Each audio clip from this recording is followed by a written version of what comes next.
Là, tu prends saison après saison ou est-ce que tu te dis dans un coin de ta tête 2030 en France? Ah, là, du coup, tu me demandes de faire une annonce. J'aurais pas imaginé que ça serait aussi dur de revenir. La vie de skieur, c'est quand même assez fou parce qu'on vous demande en même temps de performer sur les skis, mais de gérer votre image, votre entreprise. Ouais, c'est une bonne question, c'est vrai qu'on l'évoque très peu et c'est une alchimie qui est assez complexe. À l'échelle de ma carrière, en 20 ans, là, ça fait plus de x10, je pense, les coûts. Tu vois, mes parents, quand j'étais jeune, ça coûtait 1500 € et puis maintenant, ça coûte 15 000. Ah, on a la musique du Cocorico. On va pouvoir enchaîner. Il est 16h25, je sais pas combien. Bah, ils font quoi là? Ils savent qu'on est dedans quand même. J'espère. Oui, qu'on fasse pas une bronzée quoi. Tiens, c'était coincé toute la nuit. Je suis champion du monde de l'arco. Tu vois, mes skis vont être un peu genre en direction de cette montagne là. Tu sais, c'est genre. Ouais. Jamais dans la cour je vais regarder ça, tu vois. Putain, on va faire le record du podcast après le record de l'arco. Le sport a vraiment évolué, tu vois, même à l'échelle de ma carrière en 20 ans. Gros problème en 2024, quand je reviens de mes blessures, je pars dernier. Du coup, j'attends pendant 1 heure, 1 heure et demie au Team Hospitality, là, la salle qui nous est réservée. Et bientôt, je me fais la course comme toi dans ton canapé devant Eurosport, tu vois. Je pense même, tu vois, que j'avais plus de pression au Coq d'Or. Ouais. Parce que quand t'es poussin, bah, t'as qu'une course, c'est le Coq d'Or. T'as que ça, tu vois. Moi, la Coupe du Monde, j'ai de la chance, j'en ai tous les week-ends. Ouais, c'est clair. Tu sais, c'est un zoo là-haut, franchement.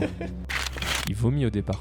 T'arrives aujourd'hui à garder la même motivation qu'à 28 ans pour continuer de courir? Ouais, clairement. Le ski, c'est ce que j'aime le faire le plus au monde.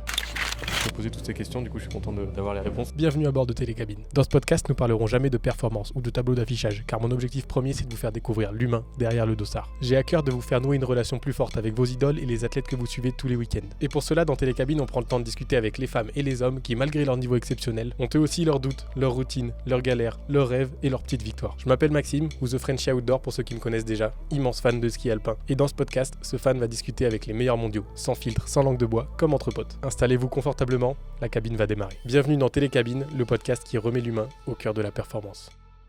Aujourd'hui, je reçois le papa de l'équipe de France de ski de slalom. Il a traversé les époques, les galères, mais aujourd'hui il est revenu au top niveau. Mesdames et messieurs, Victor Muffagendé. Comment tu vas, Victor? Salut Max, merci de m'accueillir. C'est un peu stressful, mais ça y est, on est prêt, on a notre moment à nous. Ah, ça te stresse là? Bah non, mais tu vois, après la course, libérer la piole, tout ça, c'est plus dur que faire la course en fait. Bon, Victor, merci d'avoir accepté cette invitation malgré les quelques contraintes. L'idée de ce podcast, c'est vraiment qu'on ait un échange un peu plus autour de ce qu'on voit pas dans le ski, pas forcément de tes résultats sportifs, etc., qu'on connaît un peu d'ailleurs. Et là, le principe aujourd'hui, je m'étais noté quelques questions et qu'on aille vers un peu ce que c'est que comment on revient d'une blessure en tant que sportif de haut niveau, comment est-ce qu'on vit du sport de haut niveau et comment est-ce que toi tu te sens et quels sont tes objectifs pour 2030 quoi. Du coup, on débriefe même pas la 2026. course. Non. Tant mieux. Sauf si tu veux. Tant mieux. Sauf si tu veux qu'on débriefe. Parce que pour ceux qui nous écoutent, on est juste après le slalom du critérium de la première nage à Val d'Isère. Et voilà, bon, On n'en dira pas plus. on n'en dira pas plus. Faut digérer. Les gens iront voir. J'ai envie qu'on commence un peu en parlant des galères que tu as connues récemment, en janvier 2022 à Zagreb, après une piste pas hyper bien préparée. Tu as fracturé le péroné de la jambe droite. C'est ça. Et la Bien. course est annulée après 19 dossards. Et je partais 11, ouais, je crois. Ça te fera manquer les Jeux de Pékin et tu reviendras quand même sur la saison 2023 et en janvier, en jouant d'Adel Boden. Grosse chute aussi, résultat nez, main, genou abîmé. Ouais, ligament latéral externe du genou complètement rompu, nez cassé, commotion cérébrale, coupure à la main, c'est beaucoup de sang. Du coup héliporté et pris en charge à l'hôpital à Berne, un peu comme un polytraumatisé de la route quoi. Ok. Et ça, c'est la blessure qui t'a le plus marqué de... Oui, je pense. Du coup, pour parler de cette période, je me sens quand même plutôt assez chanceux, tu vois, jusqu'à 2022. En 2012, je fais ma première année au groupe Coupe du Monde, mes premiers points en Coupe du Monde et je me fais le ligament croisé en fin de saison sur les finales de la Coupe d'Europe parce que je jouais encore les deux tableaux.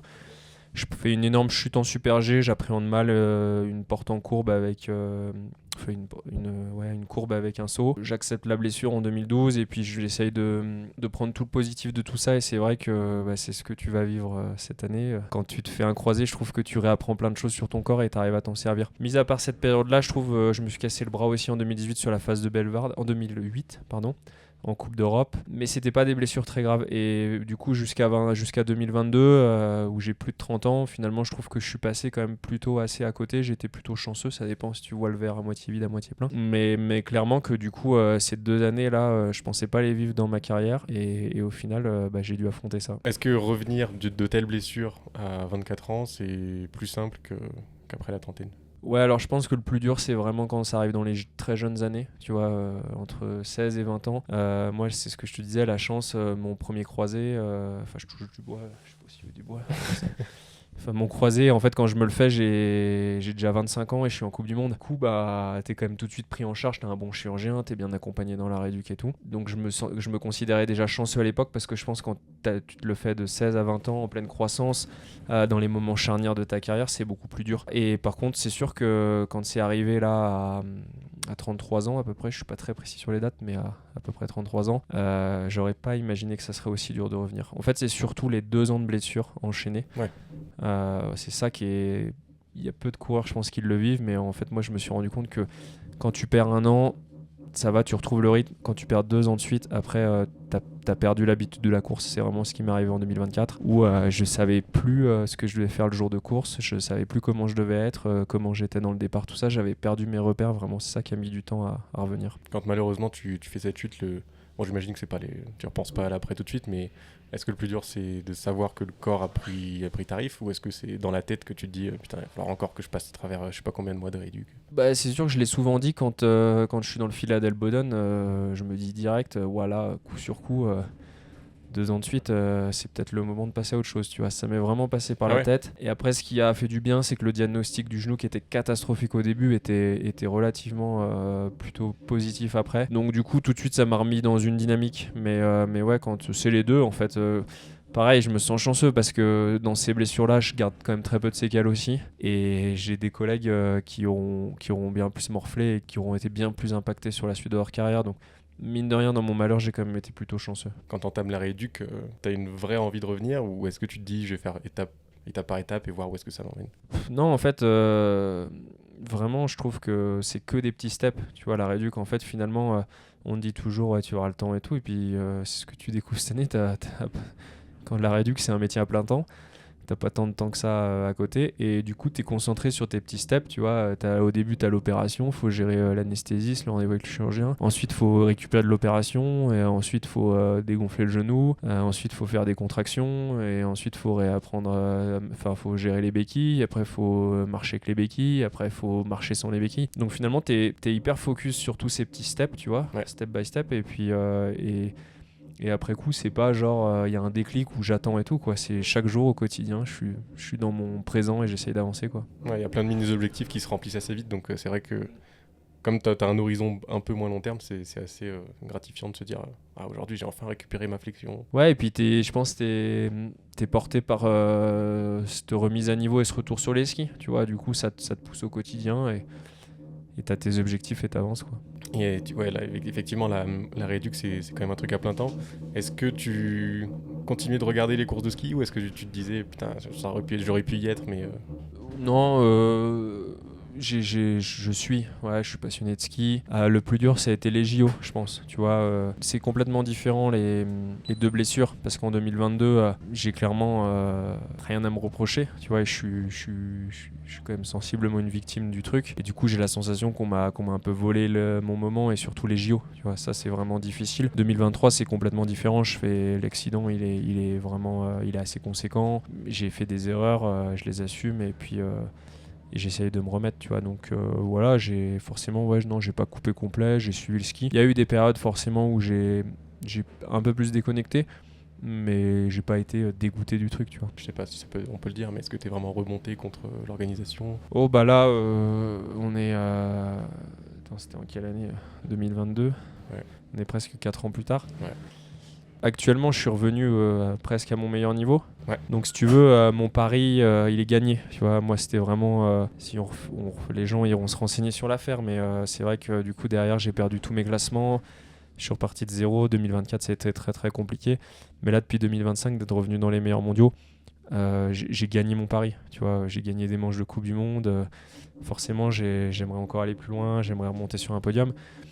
Mais du coup, mon défi, je l'ai réussi pour moi. Et voilà, ça fait partie de mon histoire. C'est sûr que par contre, je me dis forcément que si ce n'était pas arrivé, mon histoire aurait été différente. Mais maintenant, je l'accepte. Je trouve que c'est une belle bataille. Ça sera peut-être moins de lignes de palmarès, tu vois, dans les classements, les trucs comme ça. Mais en tout cas, moi, j'aurais j'aurais accompli et je serais allé au bout de mon truc, tu vois. Donc je suis fier de mon histoire et forcément le destin, si le destin avait été un petit peu différent, la carrière aurait été un petit peu différente. Mais ça m'empêche pas d'avoir vécu mes émotions et j'ai peut-être vécu même des meilleures émotions de revenir de ça que d'être plus longtemps dans les meilleurs mondiaux en slalom, quoi.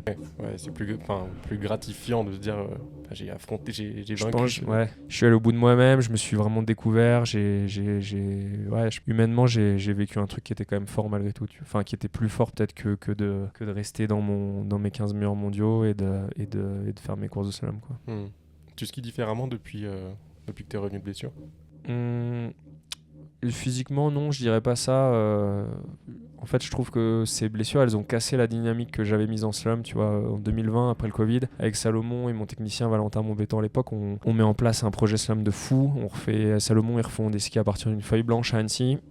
J'arrive vraiment à trouver l'osmose pour moi, tu vois, parce que, pour préciser, chaque skieur, tu vois, essaye d'adapter son matos pour lui. Et vraiment, je suis hyper content de ce projet. Ça se solde par mon premier podium en Coupe du Monde Slalom. Et l'année de 2022, quand j'attaque, tu vois, je skie parmi les meilleurs mondiaux. À Val, j'en fourche à quelques portes de l'arrivée, mais je suis top 5 de la Manche. À Madonna, juste avant de me blesser, je suis 9e. Donc vraiment, j'ai cette base-là où je suis hyper bien dans ma tête techniquement et avec mon matériel sur la neige. Et malheureusement, les blessures, elles ont cassé ce truc-là. Et depuis, je skie un matos complètement différent que je suis allé un peu chercher avec ce qui se faisait ailleurs chez les autres. Voilà, faut savoir qu'on a le droit, je pense, d'en parler, mais Atomic et Solomon, c'est le même groupe, le groupe Hammer. Et du coup, depuis mes blessures, pour revenir, j'ai tellement plus de repères que je suis allé sur des choses proches d'Atomic pour refaire une base, pour me dire j'ai la même chose que les autres et j'attaque et je fais mes courses avec ça, tu vois. Et je trouve que du coup, depuis que j'ai fait ce choix-là, je skie quand même un petit peu différemment. Pour vraiment entrer dans les détails, je trouve que je fais peut-être des manches plus régulières, mais je trouve que mon virage de slalom est moins performant qu'à l'époque pour l'instant.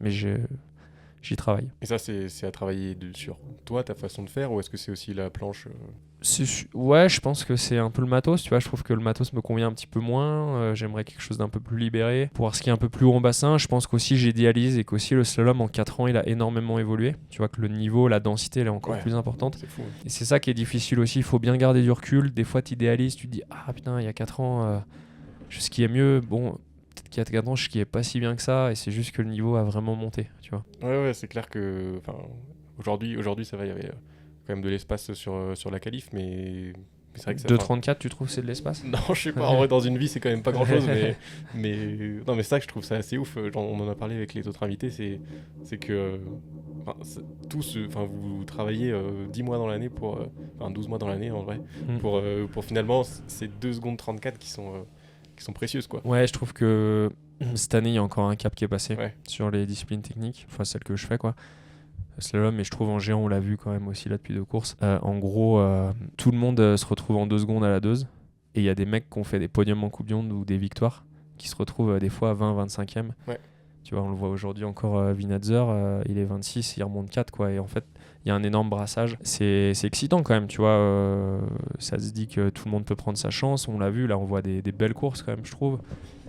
Et c'est sûr que par contre, t'as pas le droit à l'erreur et qu'il faut tout de suite être dans la cible, quoi. Et que là, aujourd'hui, il y a 68 coureurs. On le voit, Auguste Olnet, il fait une super course en fait. Il vient de la Coupe d'Europe, mais si tu le mets dans des bonnes conditions, il a rien à rougir face aux autres, tu vois, tellement c'est dense. Ouais, c'est ça qui est fou. En tout cas, en tant que spectateur de l'autre côté de ce que vous vivez, je trouve ça hyper palpitant que le slalom, ça rebatte les cartes en fait à chaque manche. Et puis là, je sais pas si c'est aussi dû au soleil, etc., que du coup la deuxième manche a été... Ouais, mais tu vois, on a des scénarios un peu comme ça là depuis le début et ça donne de l'espoir. Moi, je me dis un jour ça sera mon tour aussi, tu vois. Ouais, carrément. Et est-ce que ça peut être une bonne strat parfois, surtout en fin de saison, de se dire premièrement je vise plutôt 20-30? Non, mais ça tu peux pas. C'est un truc de journaliste. C'est impossible. C'est impossible parce que de 34 ou à Gurgle c'était une 40, tu peux pas te dire stratégiquement je vais me placer, c'est impossible. Le mec qui va dire ça, c'est pas possible, il ment, tu vois. N'importe qui, tu t'appelles Christopherson, Clément Noël, Marcel Hirscher à l'époque, si actuellement tu descends d'un degré d'intensité, tu rentres dans le rang avec tout le monde en fait. Même moi je le voyais, tu vois, justement en 2020 je me faisais beaucoup 2021 je me faisais beaucoup la réflexion. J'avais l'impression d'avoir d'être un peu niveau du dessus, tu vois, à l'entraînement, de prendre souvent les manches. Sauf que dès que je baissais un petit peu le curseur, bah, je rentrais dans le rang comme tout le monde, quoi. Et en fait, je pense que c'est vraiment là actuellement, c'est ça pour tout le monde. Ouais. Tu le vois aujourd'hui, il y a des mecs qui ont reculé de fou alors qu'ils ont fait des podiums en Coupe du Monde il y a 3 semaines, quoi. Ouais, non, c'est clair. Mais j'ai l'impression que c'est aussi dû à chacun sa façon de skier sur certains types de neige, etc. Bien sûr, mais il y a quand même il y a un fondamental en slalom, c'est que si tu baisses un peu d'intensité, tu rentres dans le rang. Ouais, tu peux pas calculer de toute façon. Non, jamais. Parce que de toute façon, tu sais pas. Enfin, même en ski alpin partout, personne fait ça. C'est impossible. Mais quand tu skis, tu sais pas où tu te places. Enfin, sauf si t'as fait une énorme faute, là, tu sais que bon, ça va être compliqué. Mais quand tu descends la Manche, tu sais pas où. Ah bah pas du tout. T'essayes de faire ton ski, d'adapter au mieux, et puis tant que t'as pas passé la ligne d'arrivée, quelquefois ça arrive, t'as du bon feeling. Généralement, c'est plus facile quand ça va pas du tout. Tu sais que ça va pas.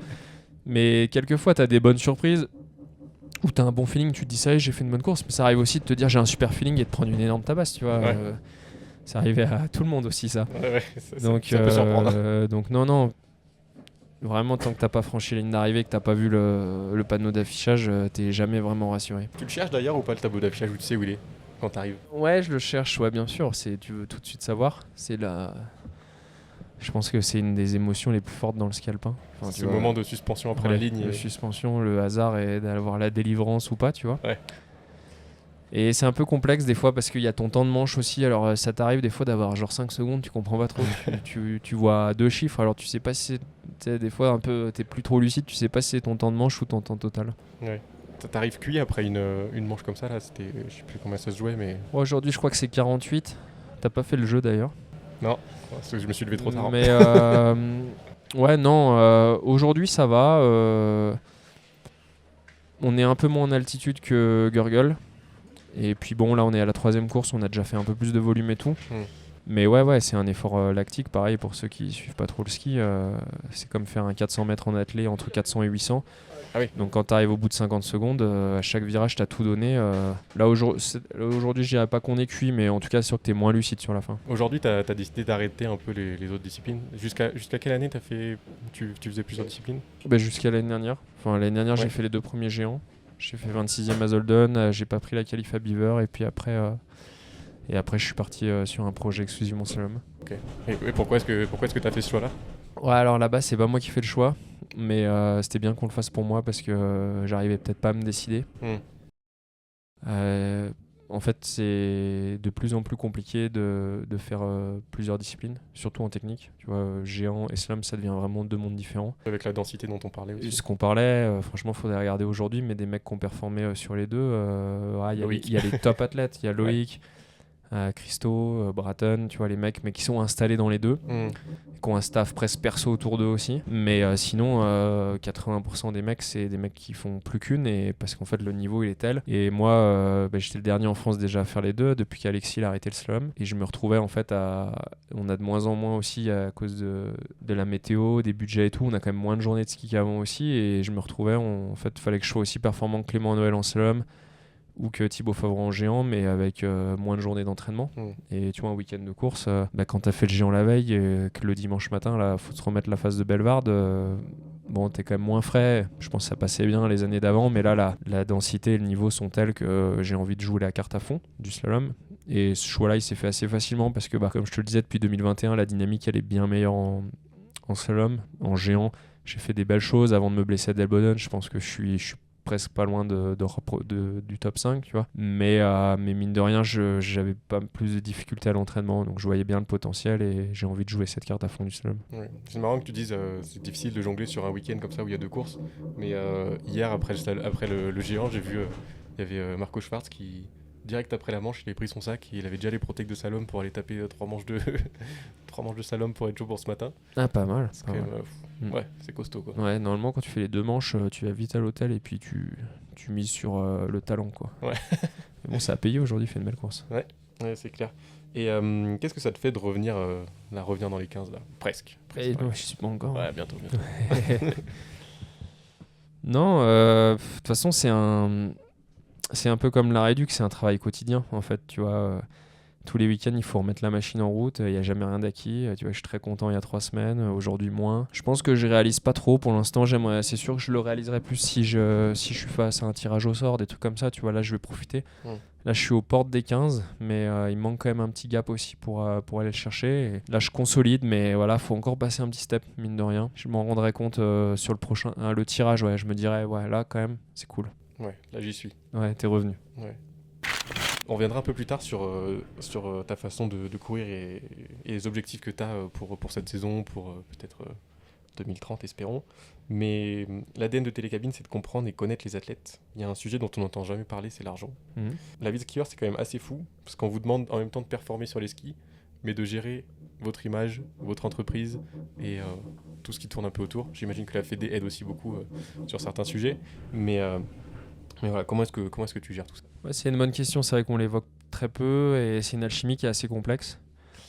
Donc il faut savoir que l'équipe de France t'y rentre à peu près quand tu as 18 ans, tu vois, moi un peu plus jeune, mais maintenant c'est autour de ces eaux-là. Et l'équipe de France, en fait, elle fournit le cadre de l'entraînement, tu vois, donc elle paye les salaires des coachs.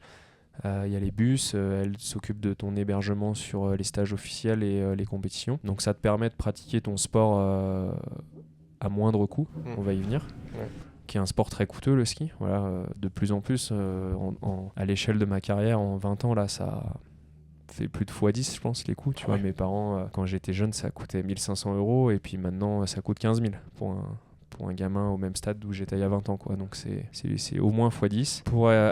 Pour accéder à cette structure, il faut quand même avoir une cotisation. Et le coût global à peu près là, des frais à prendre en charge, c'est à peu près entre 8 et 10 000 € quand même, tu vois, pour les athlètes d'équipe de France. Donc avant c'était beaucoup moins, et forcément le coût de la vie, l'inflation, les budgets ont fait que quand même ça fait un coût conséquent pour chaque membre de l'équipe de France. Donc voilà, ça te permet de t'entraîner de manière professionnelle à moindre coût. Après, par contre, du coup, le problème, c'est qu'il faut trouver des sponsors pour vivre de ton sport. Et c'est ça qui est très difficile, en fait, parce qu'entre 18 et 25 ans, tu vois, t'es pas encore reconnu comme professionnel, et tu dois t'investir à plein temps dans ce projet, parce que c'est très compliqué de faire des études après le bac. Tu vois, tout est bien adapté jusqu'au bac. Après le bac, c'est très compliqué.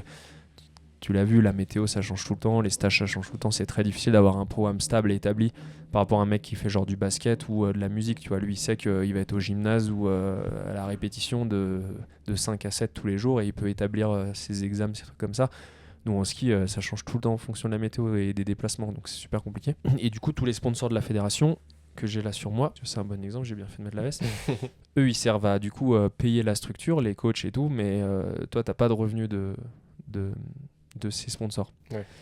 Donc le premier step vraiment de se sentir professionnel dans le ski alpin, c'est de décrocher un contrat avec les administrations gouvernementales, comme la douane ou l'armée. Donc moi j'ai la chance, tu vois, je suis en équipe de France douane, c'est pour ça que c'est écrit douane sur ma veste. C'est qu'entre guillemets, en France, si t'es pas salarié du PSG ou du Stade Toulousain, par exemple, je te donne les exemples, mais tu n'existes pas, t'as pas de statut social, en fait, tu vois, t'as pas de fiche de paye, t'as pas de sécu, t'as pas de case dans l'administration, quoi. Tu vois, t'appelles le banquier pour louer un appart, en fait, tu n'existes pas. Donc et ils se sont rendus compte, en fait, que les athlètes qui n'avaient pas ce statut-là étaient obligés de bosser à côté. Et dans les années 80, il y a eu énorme déconvenus au JO, et du coup, ils se sont dit, bon, faut qu'on fasse quelque chose. Et c'est vrai que maintenant, il y a des conventions avec des organismes gouvernementaux, en fait, qui eux te font un vrai statut, et c'est comme ça que vraiment tu te sens professionnel. Moi, j'ai rentré en équipe de France Douane en 2014, donc quand j'avais 25 ans, il y a plus de 10 ans, et vraiment c'est comme ça que tu es reconnu professionnel de ton sport, tu vois, et que tu as une sécurité, une base. Et souvent, les athlètes, quand ils ont ça, c'est marrant, mais l'année d'après, ils explosent souvent parce que t'es relâché, quoi. T'es relâché, tu vois. Paco, il est rentré à la police l'année dernière. On a vu qu'il était plutôt relâché. Moi, l'année d'après, j'ai explosé, tu vois. Après ce contrat, j'ai fait mes premiers podiums en Coupe du Monde. Donc ça, vraiment, je les remercie énormément. Pour moi, c'est le vrai salut, tu vois, du statut de skieur professionnel. Parce que du coup, ils te versent un salaire. C'est ça, j'ai un salaire, je les représente, c'est beaucoup un travail de communication. Alors pour préciser sur la douane, chaque année on fait un tournoi, il y a un tournoi qui a été mis en place interdouanier depuis l'après Deuxième Guerre mondiale pour remettre une dynamique d'entente entre les nations. Et vu que les douaniers étaient en poste frontière en montagne, c'est un tournoi de ski. Okay. Donc c'est vraiment historique, légendaire. On en est à plus de 60 éditions, tu vois. Ouais. Et chaque année, nous, en fait, on est recruté pour représenter la douane. Et ce qui est marrant, c'est que là, sur ce week-end, dans les 10 meilleurs, je pense dans les 15 meilleurs géantistes et 15 meilleurs slalomers, toutes nations confondues, tu dois avoir presque 10 douaniers. Tu vois, c'est une mini Coupe du Monde, en fait. Ok, marrant. Donc ouais, ça, c'est vraiment la base. Et c'est ce qui te permet, quand tu as 2 blessures en 2022-2023, tu vois, d'avoir un soutien, d'avoir un arrêt de travail, d'être pris, que tes soins soient pris en charge et tout. Donc ça, c'est la base. Et après, le reste, y a les sponsors perso. Donc, principalement, les 2 plus gros sponsors qu'on ait, c'est la marque de ski et le sponsor bandeau. Donc là, c'est nouveau. Maintenant, on a 2 sponsors bandeau. Depuis l'année dernière, on en a un en frontal et un sur le côté. Moi, j'en ai qu'un sur le côté. Donc, s'il y a des gens qui veulent le frontal qui nous écoutent, Allez-y. envoyez un petit DM à Max. Revenons direct à toi. Du coup, ouais, ça, c'était 2 sponsors principaux. Malheureusement, c'est souvent vachement défini en fonction du résultat du rang mondial.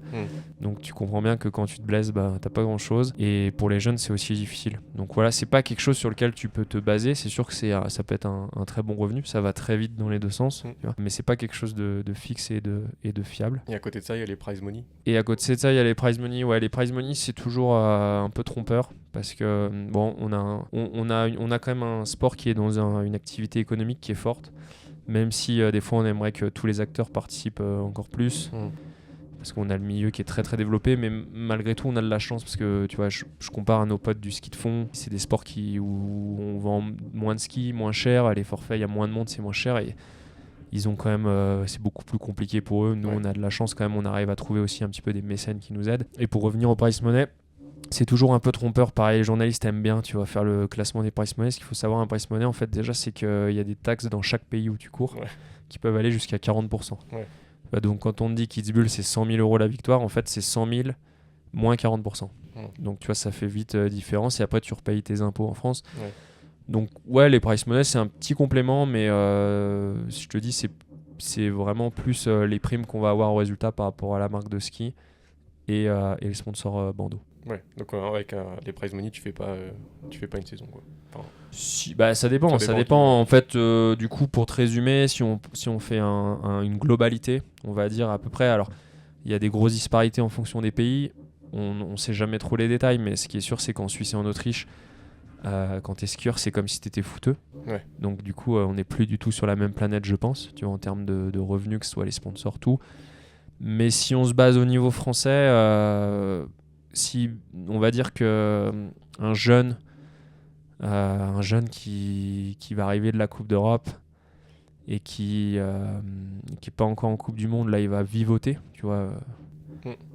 Il va gagner je sais pas, peut-être 15-20 000 €, tu vois, si ça se passe très bien, mais faut qu'il vive le gars, quoi. Tu vois, faut qu'il paye sa bagnole. Qui loue un appart. Le mec qui va rentrer entre 30 et 50, je pense, lui, il va tout juste en vivre. Tu vois, il va faire, je pense qu'il fait moins qu'une saison de moniteur. Pour te donner un ordre d'idée. Et après, on commence à en vivre à partir de 15-20 quand même, tu vois, je pense. Mais c'est toujours pareil, il y a une énorme disparité. Les 5 meilleurs du monde, je pense, vivent très très bien. Et après, ça descend tout de suite très vite. Mais on va dire que quand tu commences à rentrer dans les 20 meilleurs mondiaux, du coup, c'est à ce moment-là que tu as aussi le contrat souvent douane, armée ou police. Du coup, ça te fait ta base et c'est là que tu commences à en vivre. Mais même les plus grands skieurs français devront quand même globalement travailler après leur carrière, tu vois. Ouais, bien sûr.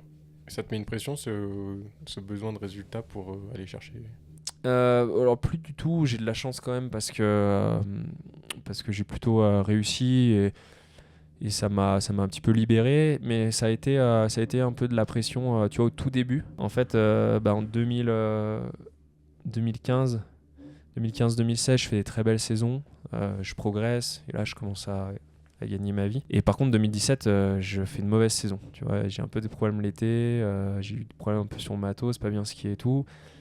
Et du coup là ça avait été un stress parce que je m'étais dit waouh, t'as pris des engagements, genre j'ai acheté mon appartement avec ma fiche de paye.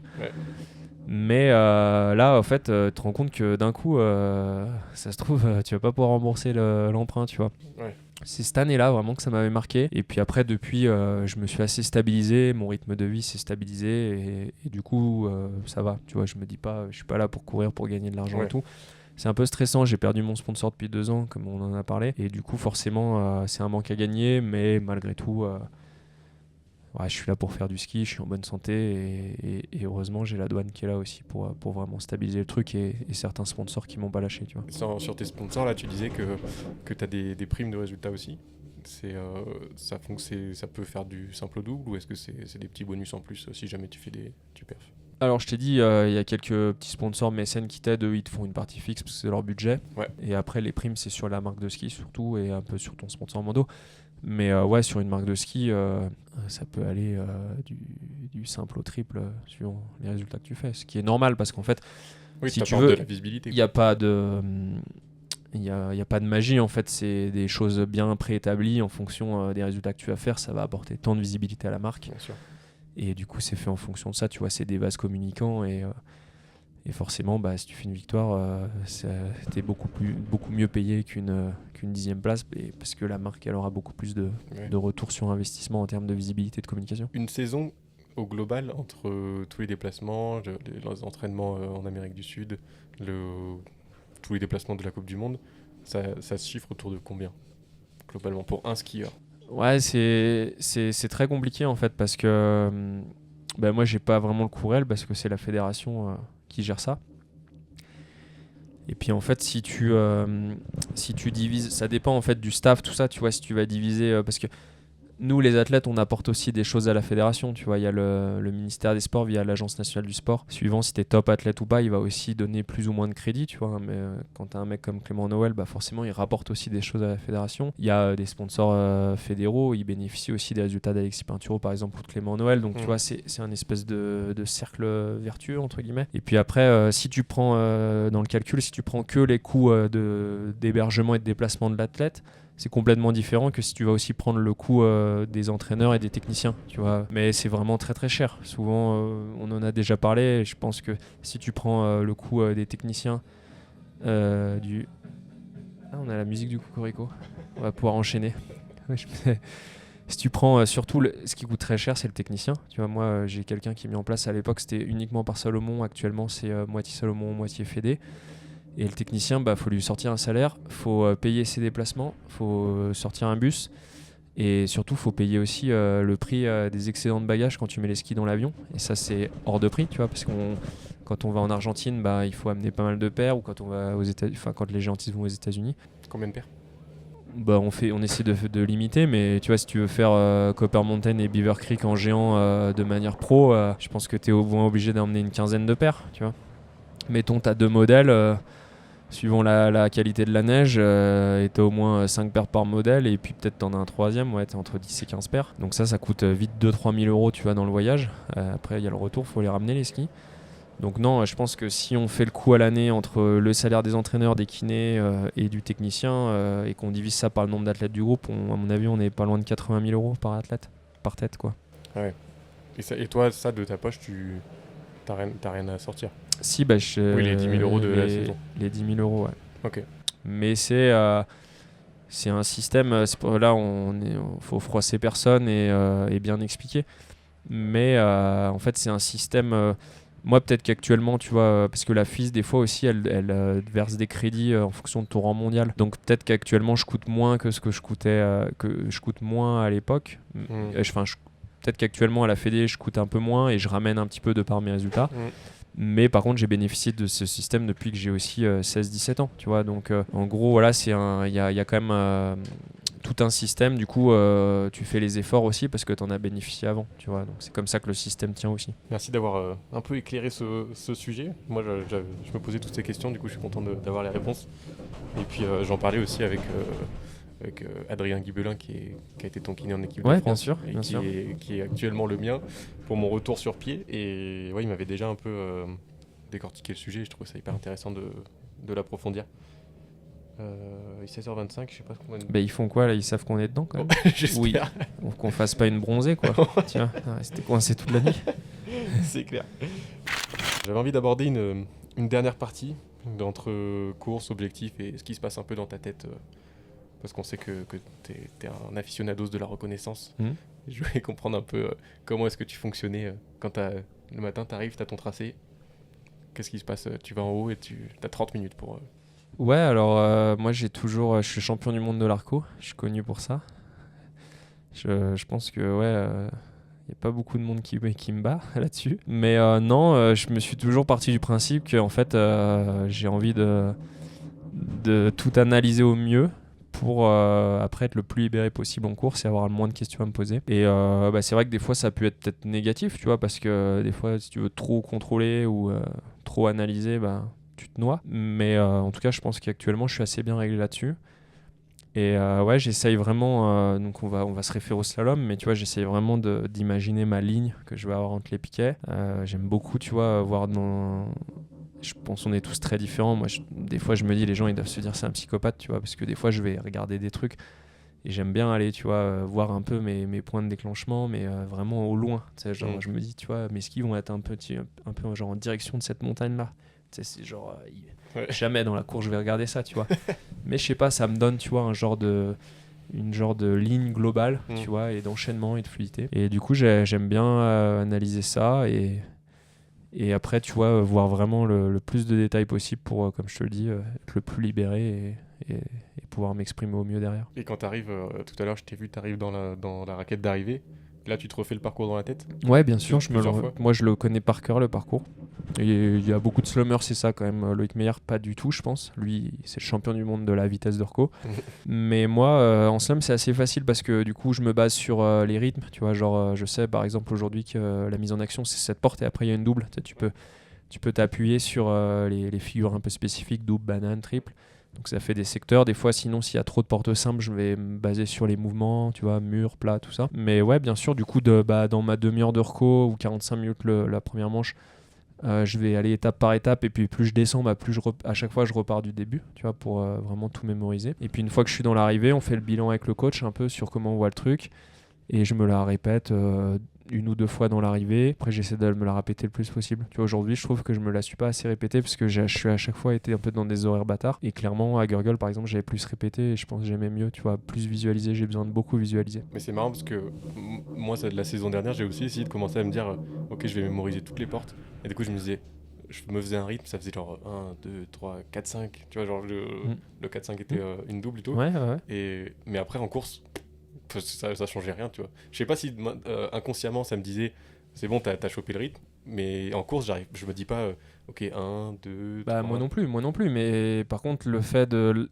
Je pense ça c'est pour tout plein de sujets de la vie, mais on sous-estime vraiment la visualisation et le travail mental, tu vois. Et moi j'en ai encore plus conscience. Je faisais plein de choses inconsciemment avant, mais depuis que je suis revenu de mes blessures, j'en ai encore vraiment plus conscience. Et en fait, ça soit toi à ton niveau, moi à mon niveau, ou un jeune ou un master, en fait, je pense que chacun a ses besoins, tu vois. Peut-être, moi non plus, je suis pas descendu là en comptant les portes, tu vois. Alors peut-être t'es trop scolaire parce que c'est ce que je te dis, tu vois, t'es pas obligé de... Je sais pas s'il y a 57 ou 60 portes. Ouais. Par contre, je sais que la mise en action c'est comme ça, qu'après il y a une double, qu'après c'est comme ça, qu'après il y a une triple, tu vois, c'est comme ça que du coup j'arrive à façonner la stratégie de ma manche, tu vois.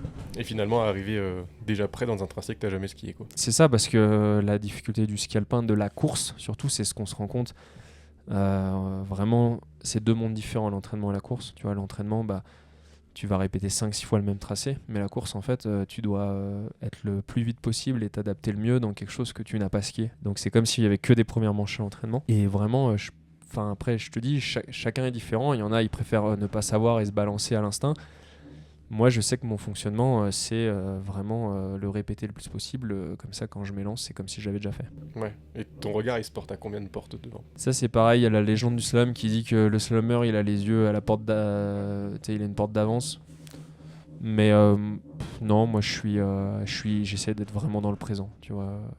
D'aller voir mon appui, d'être concentré sur mon appui. En fait, c'est un truc de fou parce que le regard, je pense, c'est une qualité des sportifs de haut niveau. On a vraiment une vision périphérique super développée. Et tous, quand on en discute, on voit des trucs de fou sur le bord de la piste. Tu vois, je suis capable de dire où était tel coach, tel truc et tout, des fois. Mais je pense que c'est la capacité justement à traiter l'info en périphérie alors que tu es concentré sur un truc bien précis. Ouais, c'est ouf. Surtout tout se passe super vite, quoi. Enfin, genre, t'enchaînes les portes, puis en 48 secondes t'es en bas, quoi. Ouais, ça c'est avec l'entraînement aussi, tu vois. On répète pour justement être habitué à la vitesse visuelle et au rythme. Forcément, on en parlait tout à l'heure, mais forcément quand tout se joue à des détails, le matériel il a son importance, quoi. Quand t'arrives sur une course comme ça, J'ai ouï dire qu'il y avait des skis pour le taxi, des skis pour la reco, et des skis de course. Ouais, Est-ce que bien sûr. t'arrives bien avec sûr. 3 paires Ski minimum? taxi, c'est pas mal ça. Ouais. Ouais, bah aujourd'hui j'ai. En fait, aujourd'hui, c'était vraiment un challenge ce week-end. On savait que la neige allait être spéciale à skier, très agressive, très sèche, tu vois, qu'elle allait avoir beaucoup d'emprise dans les skis. Donc on s'y était préparé, mais du coup on a vu qu'on savait pas vraiment ce qu'on allait avoir, parce que pareil, il faut savoir que la piste de course, on la skie pas en fait. Elle est fermée depuis une semaine. Là, on a eu de la chance à Val d'Isère, on s'est entraîné la semaine dernière, mais sinon on la connaît pas. Et donc généralement on prépare plusieurs modèles ou plusieurs affûtages. Donc tu vois, aujourd'hui j'avais qu'un modèle, mais en 2 affûtages différents. Et vu qu'il me faut une paire pour l'échauffement, une paire pour l'arco et 2 paires de course, une pour chaque manche, bah tu vois, j'avais 8 paires de prêtes aujourd'hui. Ah ouais, monstrueux. Ouais. Est-ce que je leur demande là ou... Ouais, demande peut-être. Ça tourne jusqu'à 17h15. Ah, putain, on va faire le record du podcast après le record de l'arco. Bien fait de libérer la chambre avant. Alors. Ouais. Ils auraient pas été contents à l'Odal. Oh purée. Ouais, du coup, on était t'en avais 8 paires pour ce week-end. Ouais, ce matin 8 paires. Donc mon technos, c'est gros boulot, tu vois. C'est pour ça que j'ai un technos qui s'occupe quasi intégralement que de moi. Parce que depuis hier après-midi, il y a jusqu'à tard le soir. Et oui, c'est vraiment... le sport a vraiment évolué, tu vois, même à l'échelle de ma carrière en 20 ans. Je trouve qu'au début, il y avait moins d'impact matériel. Et pour moi, c'est surtout dû aux tracés qui ont été de plus en plus exigeants. Je trouve qu'il y a eu un énorme gap à partir de 2019 où les tracés sont devenus beaucoup plus serrés, tu vois, en slalom ou en géant. Moi, je trouve, tu vois, quand j'ai attaqué la Coupe du Monde, un géant, c'était 28, 29, 30 mètres entre chaque porte. Actuellement, c'est moins de 25, clairement. Et en slalom, quand j'ai attaqué, pareil, c'était 11 mètres. Et maintenant, c'est 9, tu vois, ce matin. Ouais. Et vraiment, le test, je trouve, tu vas sur YouTube, tu te fais Jean-Pierre Vidal 2002, Salt Lake City. Après, tu te fais Jean-Baptiste Grange, champion du monde Garmisch 2011, où c'est victoire en Coupe du Monde. Et après, tu fais Clément Noël. Et tu vas halluciner de la différence entre les portes. Ouais. Plus ça avance, plus les tracés ils sont hyper exigeants, hyper serrés. Est-ce que c'est l'évolution du matériel aussi qui veut ça?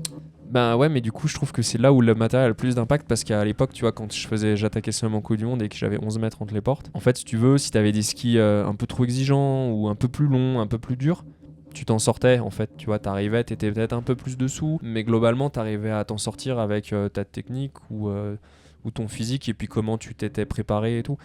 Et je trouve que maintenant, on le voit aujourd'hui, là, à 9 mètres, en fait, si t'as pas le matos parfaitement réglé, c'est-à-dire même ne serait-ce qu'aujourd'hui sur, par exemple, l'affûtage, et tout de suite, t'es hyper gêné. Et à 11 mètres, aujourd'hui, si tu m'avais mis à 11 mètres, je pense que ça allait, tu vois, j'étais moins gêné, mais par contre, à 9 mètres, tout de suite, t'es gêné et tu forces dessous et les incidences, elles sont énormes. Tu vois, je trouve que c'est vraiment ça qui est devenu difficile. Et ça, tu peux le coupler au changement aux aléas météo qui sont beaucoup plus fréquents qu'avant. Il y a 20 ans, quand j'attaquais les Coupes du Monde, en fait, il y avait 90% des courses, elles étaient injectées glace hiver. Tu vois, t'avais tout le temps, il faisait moins 10, moins 5. Puis en fin de saison, il y avait un coup de chaud, t'avais de la neige chalée. Et puis maintenant, en fait, tous les week-ends, c'est différent. Parce qu'à Lévis, il n'y avait pas de neige, tu vois, par exemple. Et puis d'un coup, il a fait moins 10, mais c'était de la vieille neige stockée, donc c'était une neige bizarre à skier. À Gurgel, c'était hiver, moins 10, moins 15 avec chute de neige.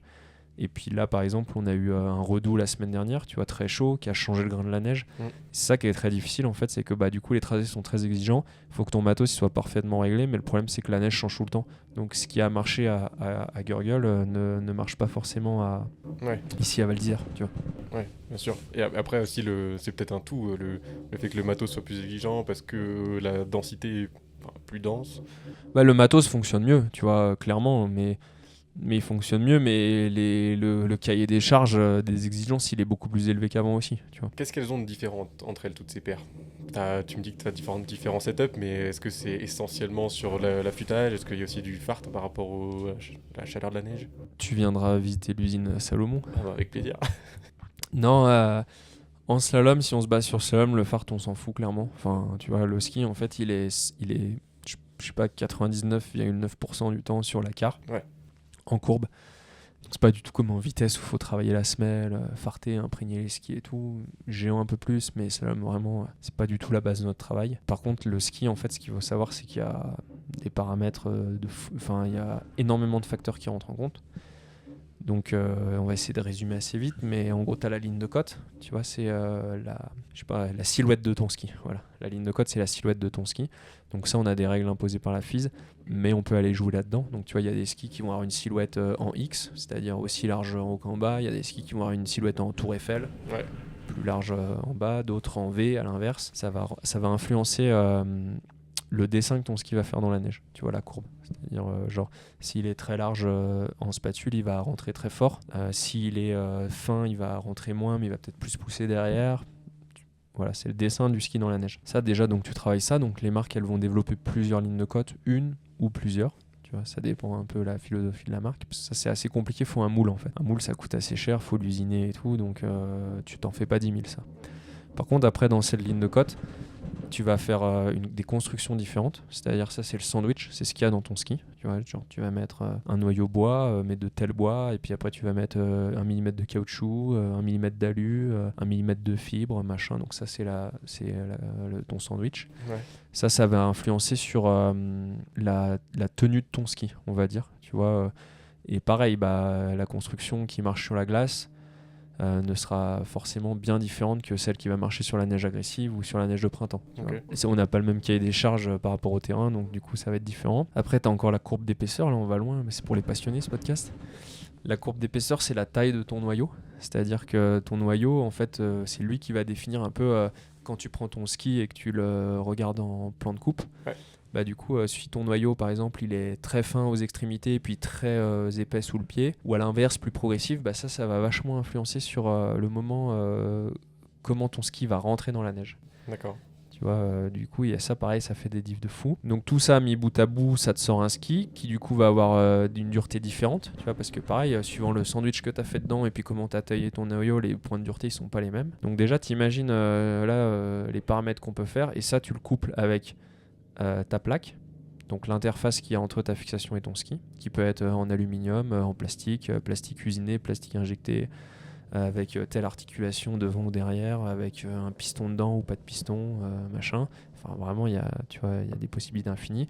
Tu vas coupler ça avec tes fixations. Les fixations, c'est vrai que souvent, les gens ont du mal à se rendre compte, mais c'est un impact énorme. La fixation, elle a une emprise sur le ski qui peut être plus ou moins grande. C'est pour ça qu'on parle beaucoup des fixations marqueurs. Et en fait, c'est juste des fixations. C'est un brevet qui existe qui est passé dans le domaine du public. C'est pour ça qu'il y a pas mal de marques qui ont essayé de faire des copies de la fixation marqueur, parce que c'est possible pour tout le monde maintenant. Et en fait, c'est pas qu'elle est magique, c'est juste qu'elle est super neutre et elle rend le ski vachement libre. Tu vois. Et comme on le disait, vu qu'on veut, être de plus en plus libéré parce que le tracé est de plus en plus difficile, c'est pour ça qu'on est franchement aujourd'hui, je pense que t'as 90% des mecs au départ qui ont ça, quoi, tu vois.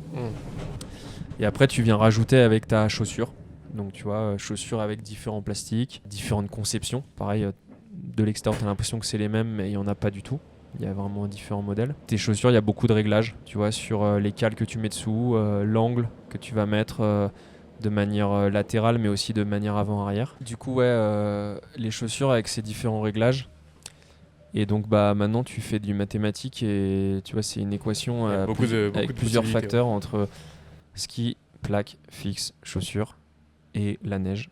Et du coup pareil, il faut faire une osmose, c'est-à-dire que si tu as un ski très, très rigide, forcément il y aura peut-être une plaque plus souple ou une chaussure un peu plus souple ou plus libérée, et inversement, tu vois. Donc chacun fait un peu sa petite recette avec ce qu'il veut, mais tu peux vite te perdre aussi et les possibilités sont vraiment complexes. Ça va beaucoup plus loin que moi je m'attendais à que tu me parles de différents degrés d'affûtage, mais après il y a encore ça, voilà. Ouais. Là on a fait la base de la conception. Ouais.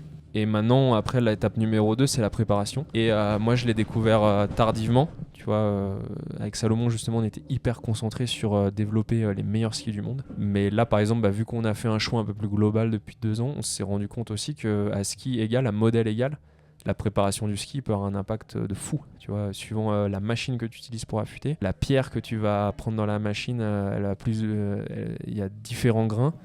La finition que tu vas mettre derrière, si tu vas finir sur une meule brute ou si tu vas finir avec une pierre diamant, si tu vas passer la gomme ou pas. Les tombées de quart aussi à l'usine, tu vois, si tu vas mettre plus ou moins de tombées de quart. En fait, je l'ai appris tardivement, mais en gros, t'as l'impression que c'est pas le même ski. Tu vois, je fais souvent des tests à l'aveugle. J'aime bien avec mon technos, genre par exemple il me fait différents affûtages et tu peux vite être influencé. Tu sais, il dit j'ai fait un affûtage plus fin, t'es au départ, tu dis ah bah celui-là est plus fin, ça va aller mieux, tu vois. En fait, du coup, c'est bien de faire à l'aveugle, tu vois, comme ça, des fois, je me fais avoir des surprises de fou. Mais des fois, tu peux avoir 2 skis pareils, préparés différemment. En bas, tu dis c'est pas le même ski. Ah ouais, donc en fait, y a personne qui a les mêmes. Enfin, même 2 paires, y a aucune. C'est impossible de faire 2 paires exactement pareilles, quoi. Bah si, c'est le but du Technos, tu vois. Mais en tout cas, s'il veut te faire 2 paires différentes, il peut. Et après, la dernière clé aussi, c'est qu'il faut que les paires elles soient homogènes, tu vois. Et j'ai pas ce problème-là chez Salomon, j'ai de la chance. Mais je sais qu'il y a eu des marques par le passé, tu vois. Ils peuvent des fois avoir des soucis de constance. Par exemple, tu fais faire tes skis en plein mois d'août, en pleine canicule. Ben forcément, la température de refroidissement de l'eau, des presses ou les matériaux et tout, ils vont pas réagir pareil. Et pareil, tu vois, des fois on fait des skis à Annecy. Et il y a des skis qui sont faits à Altenmark en Autriche. Tu fais les mêmes matériaux, la même recette, la même conception. Bah, le ski il sortira pas pareil. Parce que c'est pas le même mec qui est à la presse qui fait le truc. C'est pas la même usine, c'est pas les mêmes machines, tu vois, c'est un truc de fou, c'est de l'orfèvrerie, franchement, je te jure. Bah ouais, ça a l'air. Ouais, c'est dingue. C'est dingue, je m'attendais pas à autant de détails dans une paire de skis et que ça puisse autant affecter la performance. Ouais, vraiment, et la stat que j'aimais bien, faudrait qu'on refasse le compte là pour voir une saison de slalom, mais quand je faisais toutes les disciplines, globalement, tu vois, principalement géant slalom, mais aussi combiné, donc un peu de descente et un peu de super G. Mon technicien de l'époque, je me rappelle, il avait compté, il avait fait plus de 130 paires de skis sur une saison. Ah ouais. Donc ça fait un grand garage. Purée, ouais. Mais attends, mais à chaque fois tu les gardes ? Non, c'est un roulement, tu vois. Ouais. C'est comme je te disais, on attaque le mois d'avril après les premières coupes du monde. Après les dernières coupes du monde, on va attaquer les tests. Mettons, la marque, elle dit bah vas-y, on part sur 3 lignes de côte et on les fait dans les 3 constructions différentes. Du coup, là, tu vas trier, tu vas en garder peut-être 2 avec 2 constructions, mais après, tu leur dis bah moi, je l'aime bien ce ski-là, mais j'aimerais qu'ils soient un peu plus comme ci, comme ça.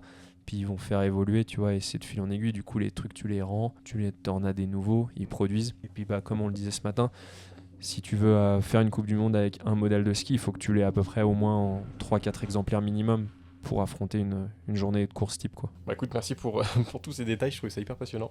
Et toi, c'est un truc qui te fait kiffer T'aimes bien comprendre ce qui se passe autour, non ? Ouais, j'aime bien tout comprendre. Non, c'est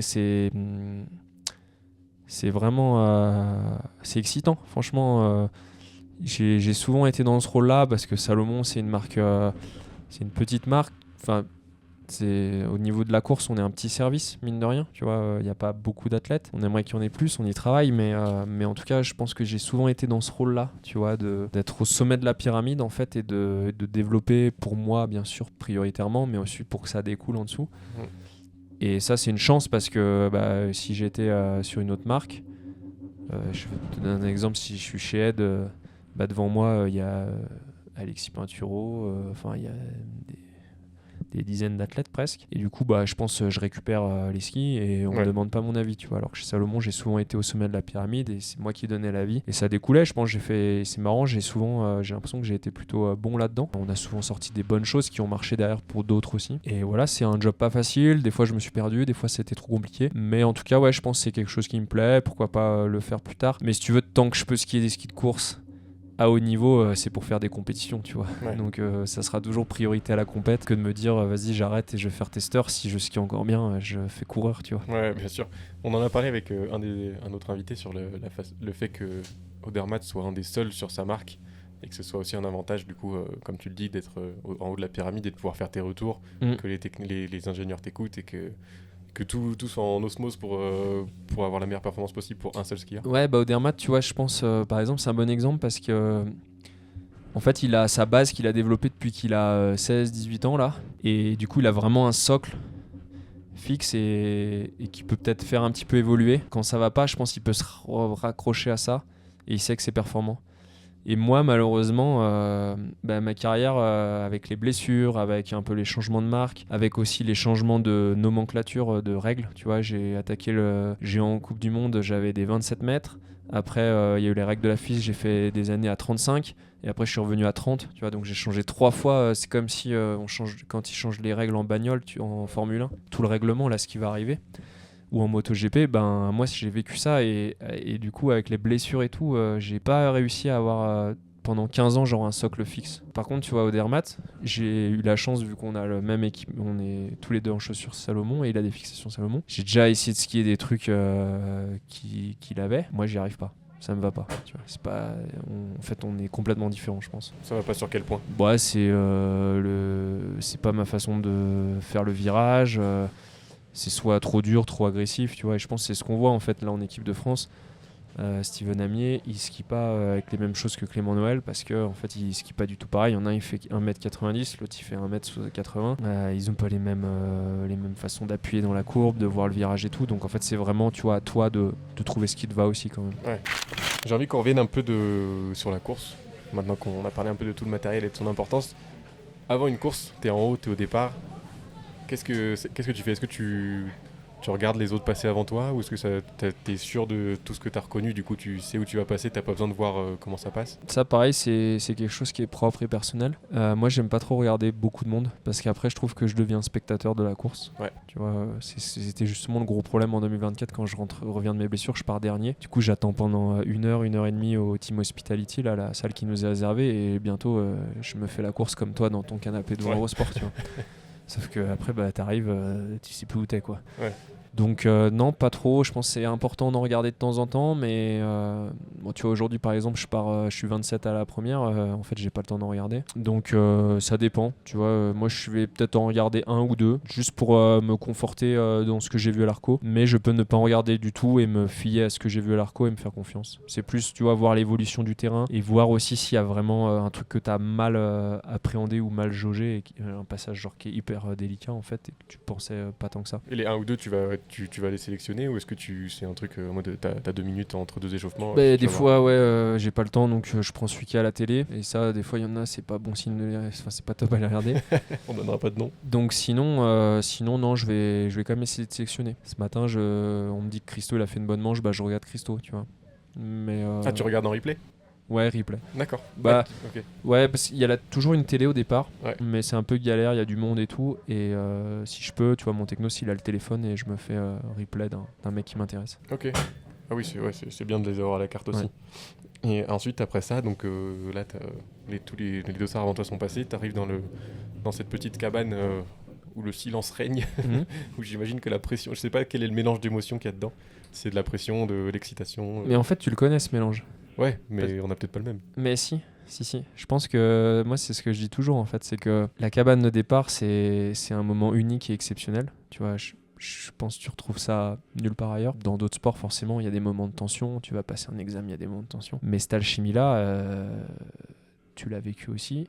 Et je trouve en fait, qu'importe le niveau, en fait, tu vis sensiblement les mêmes émotions. Ouais. Je trouve. Tu vois, j'ai l'impression que je vis sensiblement la même chose que je vivais quand j'étais poussin et que j'allais au Coq d'Or. Je pense même, tu vois, que j'avais plus de pression au Coq d'Or. Ouais.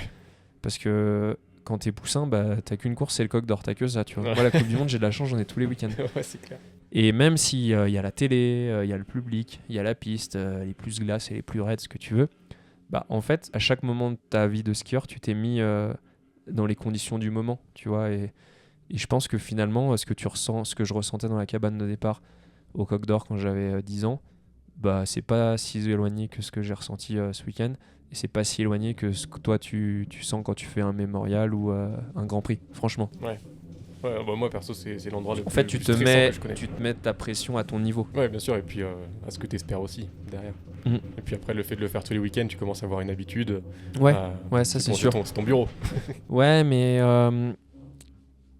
malgré tout, ça sera jamais une habitude. Enfin, tu vois, bien sûr, c'est pour ça que, tu vois, après mes blessures, je suis allé vachement faire de FIS, plein de courses, parce que j'avais besoin de retrouver ça. Depuis que je suis revenu de mes blessures, que j'ai énormément travaillé mentalement, je pense que je profite plus de ce moment-là. En fait, t'apprends à en profiter. C'est pas un moment où t'es bien, mais ça, tu vois, tu dors forcément pas très bien la veille de la course.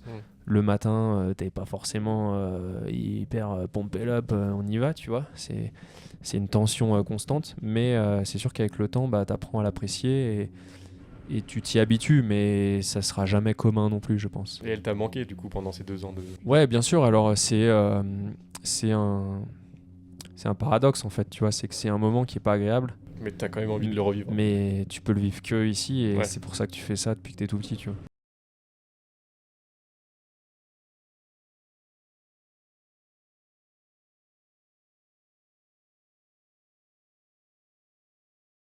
Ouais, alors après, tout le monde est différent aussi, comme d'hab. Tu vois, depuis que je suis tout petit, je le vois.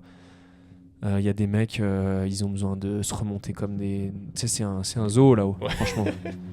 Pour l'avoir vécu, à mon goût, je l'ai pas assez vécu, tu vois, les fins de deuxième manche, quand t'es plus que 3-4 en haut là. Ouais.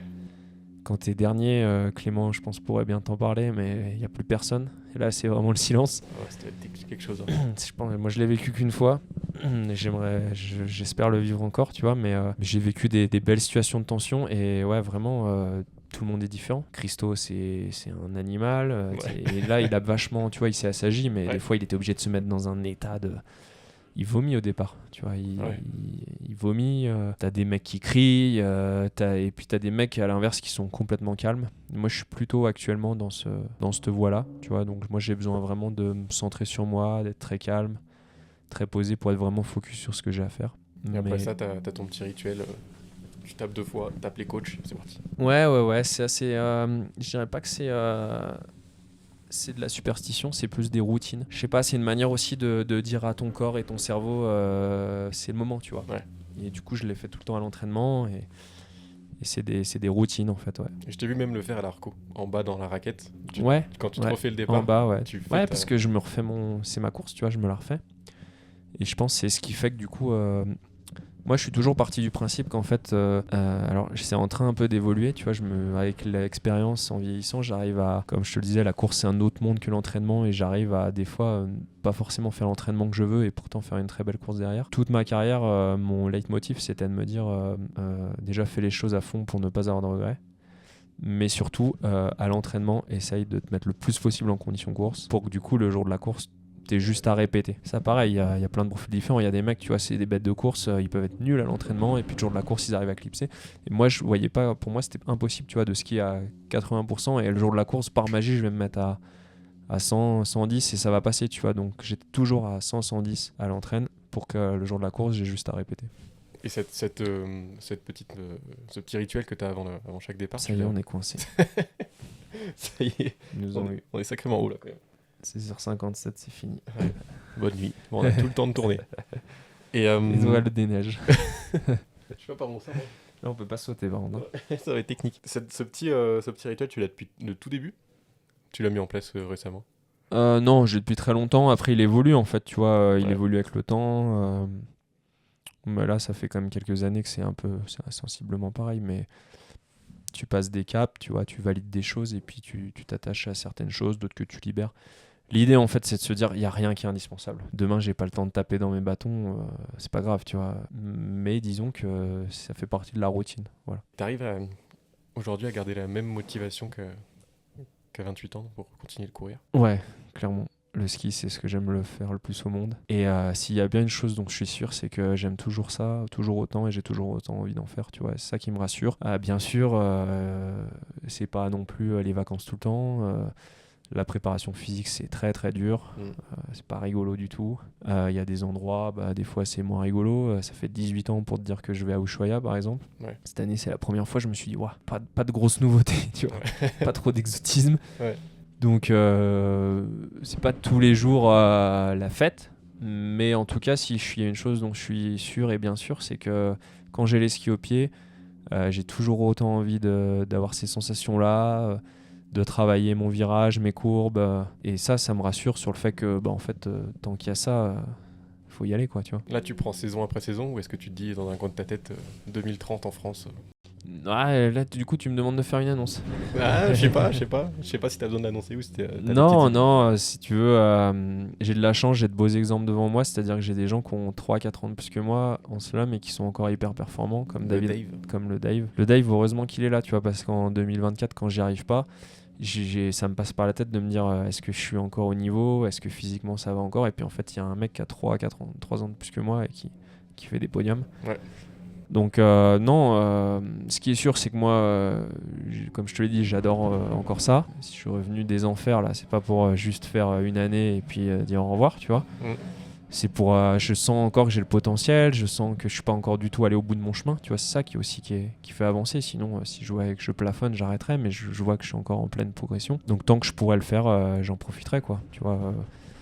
Après, de là, de compter, non. Ce qui est sûr, c'est que 2030 en France, c'est quelque chose unique, même pas d'une vie, mais pour une génération. Ouais.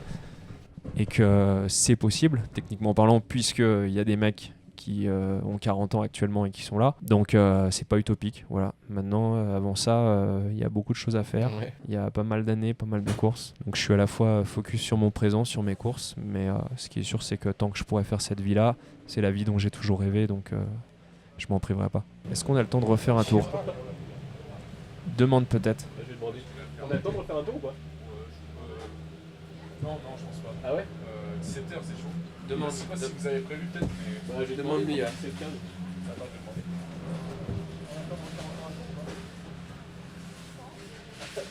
Et au pire, on appelle l'hélicoptère. Non, mais là, je pense que si on fait un dernier tour, c'est parfait. Ouais. Merci. Ouais. C'est gentil. Putain, ils nous mettent bien Val. C'est clair. Merci Val d'Isère. Ouais. Bah, c'est pour le homeboy. Si tu viens en janvier et que tu dois faire en autrichien, ce sera pas pareil. Hein. Ben, c'est ce que je me suis dit. Là, je me suis dit, putain, Val d'Isère, ils m'ont mis à dispo un setup de fou et je sais pas Après, comment je vais pouvoir le reproduire ailleurs. Ouais, les stations sont passionnées, alors ça devrait faire. J'espère. Aujourd'hui, ton objectif. Bah là, je t'avais fait la conclusion parfaite. Hein. C'est vrai que c'était une belle conclusion. Ouais. Peut-être tu décaleras. Ouais, je remettrai à voir. Aujourd'hui, ton objectif numéro 1. Ton objectif numéro 1, c'est quoi? Il est de m'exprimer. Vraiment, tu vois, les gens, pareil, te demandent quel résultat t'espères ce week-end. En fait, le résultat, il dépend pas de moi. Tu l'as vu, il y a des configurations de courses qui font des trucs de fou. Et c'est ça qui me frustre, tu vois, sur une course comme aujourd'hui, c'est que je me suis pas exprimé. En gros, j'ai pas eu les émotions que je voulais, j'ai pas eu les sensations que je voulais. Moi, en fait, tu vois, à Gurgel, je fais 7ème. J'aurais pu peut-être faire mieux, faire moins bien, mais à la fin de ma journée, j'ai kiffé mon moment et je me suis exprimé. Tu vois, j'ai fait mon ski et c'est ça qui compte en fait, tu vois. Et après, je pense que c'est comme ça que la performance vient. Mais bien sûr que je suis ambitieux, je suis sportif de haut niveau, je viens pas, j'ai pas envie de faire 30ème, quoi, évidemment. Mais à la fin, en fait, ce qui compte, c'est ce que tu ressens, ce que tu vis, tu vois, les émotions. Et moi, c'est ma priorité, vraiment. Et ce qui te déçoit aujourd'hui, c'est ton classement ou est-ce que c'est le fait que. Bah non, même pas, parce t'es que pas je fais donné. 18, tu vois. Ouais, c'est honnête. Bah sur le papier, c'est honnête, mais je sais que j'ai pas bien fait mon travail aujourd'hui, tu vois. J'ai pas fait mon boulot. C'est vis-à-vis du public de Val d'Isère ou c'est. Non, mais c'est plus que, comme je te le dis, maintenant, les courses, je les vis à fond, je les kiffe de fou, tu vois. Et aujourd'hui, j'ai pas profité de mon moment. Je fais ni pour les sponsors, ni pour le public. C'est un peu comme ce qu'on parlait de la cabane de départ, tu vois. Bien sûr que c'est exceptionnel de courir ici, avec le public français, tous les gens. Mais honnêtement, il pourrait ne pas y avoir de public. Tu vois, je pense que en fait, ma journée, je la vivrais aussi intensément. Ouais. Dans les émotions. Tu vois, Gurgel, il n'y a personne qui m'encourage et j'ai vécu mon truc, tu vois. Les Jeux en Corée, il n'y avait pas énorme de monde, mais en fait, les JO, c'est tellement un cran au-dessus d'intensité que... En fait, tu t'en fous, tu vis ton moment, tu vois. Donc bien sûr que c'est exceptionnel et c'est une chance de courir ici à Val. Mais en fait, moi, je suis frustré et déçu moi-même, tu vois. Maintenant, j'ai 36 ans, d'où je reviens, pareil, je fais vraiment plus les choses pour moi aussi, sans manquer de respect aux gens ou à tous ceux qui me soutiennent et qui sont avec moi. Mais la finalité, c'est de faire le truc pour moi, tu vois. Les Jeux, ça te ramène un peu au Coq d'Or où t'as une course sur la saison, il faut pas te foirer. Ouais, les Jeux, c'est fou. Alors, malheureusement, je l'ai vécu qu'une fois du coup, mais je l'ai très bien vécu. Ça, pareil, je me sens chanceux. Je suis resté 3 semaines sur site. J'ai fait ouverture, cérémonie d'ouverture, fermeture, village olympique, site de vitesse, médaille. Ouais. Donc, je pense que j'aurais pas pu espérer mieux. Et moi, c'est le rêve de ma vie. Franchement, tant que t'as pas vécu, tu peux pas savoir ce que c'est. Et par contre, tu peux le vivre, je trouve, tu vois, je l'ai retrouvé en allant à Paris 2024 en tant que spectateur. Et l'expérience olympique, que tu sois bénévole, spectateur, acteur, elle est indescriptible, tu vois, elle est au-dessus de tout. Et c'est vrai, ouais, t'as raison. En fait, j'espère le revivre, c'est ça qui me porte aussi, mais c'est que quand t'es dans le départ des Jeux, bah en gros... les Coupes du Monde, presque, je m'étais dit à un moment, tu vois, on les banalise un peu, tu sais, j'en ai fait plus de 200. Et des fois, je trouve que j'ai perdu un peu le moment magique du truc, Ouais, mais bon, il y en aura une autre le week-end prochain, quoi. par habitude, tu vois. Ouais. Et des fois, je me disais, waouh, en rentrant des jeux, je m'étais dit ça, tu vois. Faudrait que sur les Coupes du Monde, je me remette de la magie. Parce que c'est des Coupes du Monde et c'est un truc de fou, tu vois. Mais malgré tout, l'atmosphère, tout fait que quand t'arrives au jeu, c'est la course que t'auras peut-être qu'une fois dans ta vie, tu vois, et que t'as attendu tout le temps. Et du coup, tout est décuplé. Et les moments que t'as vécu au jeu, alors, c'est toujours plus facile, t'as une médaille, tu vois, machin. Mais genre moi, c'est ce que je dis toujours aussi, la journée de ma médaille, elle m'a marqué à vie. Tu vois, je peux te raconter les moindres détails encore actuellement 8 ans après. Et je pense que dans 20 ans, je m'en rappellerai encore, tu vois. Ouais. Alexis Pinturo, il avait bien résumé, il m'a dit c'était comme ton mariage, tu vois. Je pense le mariage, la naissance de ton enfant. Et il y la a des médaille. Il y a des trucs comme ça, tu vois, qui te... Ouais. Tu peux, j'ai l'impression que je peux te la revivre comme si c'était hier. Ouais. C'est une bonne conclusion. Enfin, moi, je trouve que c'est une belle conclusion. Ouais, Je sais pas ce que t'en penses. on a évoqué des beaux sujets, c'est cool. On a évoqué des beaux sujets. Est-ce que tu as des trucs dont tu as envie de parler? Peut-être de ta passion pour le VTT, que ça aurait pu être ton métier aussi? Ou je sais pas, c'est vrai. J'aime toujours dire que dans une autre carrière, j'aurais bien aimé faire du VTT descente, c'est Ouais. sûr. Moi, c'est ma deuxième passion, première ex aequo avec le ski ou première tout court. Je rigole, mais bon, c'est pareil. En fait, le ski, c'est aussi mon métier, alors que le VTT, c'est un loisir total. Ouais. Donc, j'ai pas d'exigence de niveau ou de résultat. Mais en tout cas, il y a énormément de similitudes, tu vois, sur trajectoire, engagement, matos, développement, tout ça. Donc je me retrouve beaucoup, j'ai la chance de côtoyer quelques VTTistes de très haut niveau, je me retrouve beaucoup. Et dans une autre vie, parce que là c'est trop tard, j'aurais rêvé faire du MotoGP. Parce Ouais. que pareil, j'ai l'impression que c'est... Je pense qu'ils vivent, c'est Ah, ils font du carving aussi. Hein. inimaginable. Ouais, c'est clair que Mais là. ça sera plutôt dans une autre vie. Ouais, je te le souhaite dans une autre vie. Et t'es déjà allé sur des paddocks? Ouais, j'ai eu la chance de faire Grand Prix de France en inside, j'ai des copains aussi là-dedans. Donc, Ouais, ça c'est vraiment un sport de fou ça. Bien par jour. Mm. Je sais pas, enfin, ils prennent aussi pas mal de G quand même. Hein. ouais, Alors, plus que nous. Plus que nous. Moi je te propose de finir sur une petite série de questions rapides. Ouais, T'as une petite minute pour Combine. répondre à une 20. Ouais, voilà, exactement. Format combiné. vamos. C'est parti. Piste bleue ou piste rouge? Rouge. En fait, quand c'est trop raide, tu tailles moins bien. Donc, Exact. allez, j'envoie la bleue. Ouais, je suis sur la bleue aussi, moi Ouais. je préfère. Slalom ou géant? Slalom. Est-ce que tu préfères une reco courte ou une reco de 20 minutes? Bah là, on a déjà répondu à la question, non? 40 même. Neige béton? 30 pile poil. Pas une minute de moins, pas une minute de plus. Neige béton ou poudre? Ah, neige béton, je me suis toujours dit, bien sûr, j'adore la poudre. J'ai eu la chance de faire des belles journées, d'avoir des potes aussi. Je pense à Bon Appétit, j'ai fait des épisodes avec eux et tout. Mais en fait, t'as toujours, quand t'es racer, t'as toujours l'impression que tu loupes des trucs de fou. Ouais. Mais en fait, moi, les plus belles sensations que j'ai, c'est en taillant des skis de carving sur une neige damée, quoi, tu vois. Et en poudre, j'adore, mais mon ski, c'est pas les mêmes sensations non plus. Donc, je reste quand même un racer. Le départ préféré du circuit? Ouf, là, ça demande... Le départ préféré du circuit... Ouais, tu m'en sors une difficile, là. Kitzbühel. Kitzbühel, en plus, c'est une espèce de cathédrale. Tu vois le full en bas, puis c'est la Mecque, quoi. Allez, je dirais Kitzbühel. La piste la plus difficile du circuit? En slalom? On se Ouais. réfère au slalom? Non, slalom. Wengen, presque ex aequo avec Belvard aujourd'hui. Mais non, Wengen, on n'a pas idée, c'est vraiment très raide, énormément de mouvements. Faut être très habile, très mobile. C'est pour ça que c'est le jardin de Clément Noël, souvent. Le skieur qui t'a le plus inspiré? Marcel Hirscher et Alexis Pinturo, parce que j'ai eu la chance de le côtoyer. Et puis pour moi, ça restera un des plus grands skieurs de tous les temps. Hot seat ou portillon de départ? Les deux.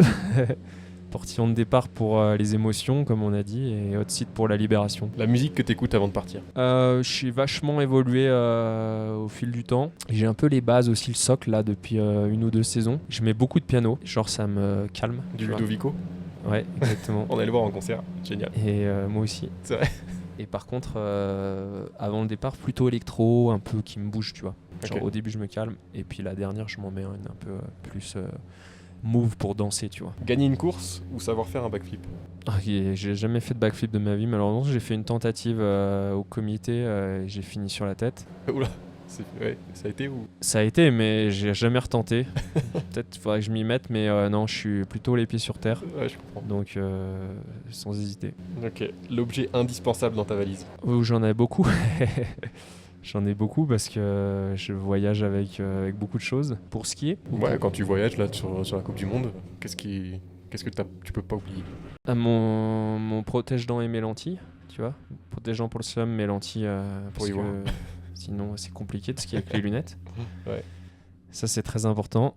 Et je dirais mon oreiller en ce moment aussi pour dormir. Parce qu'on change tout le temps d'hôtel. Et tu vois, on essaye pour dormir au mieux d'avoir un peu des habitudes. Ouais, sommeil très important.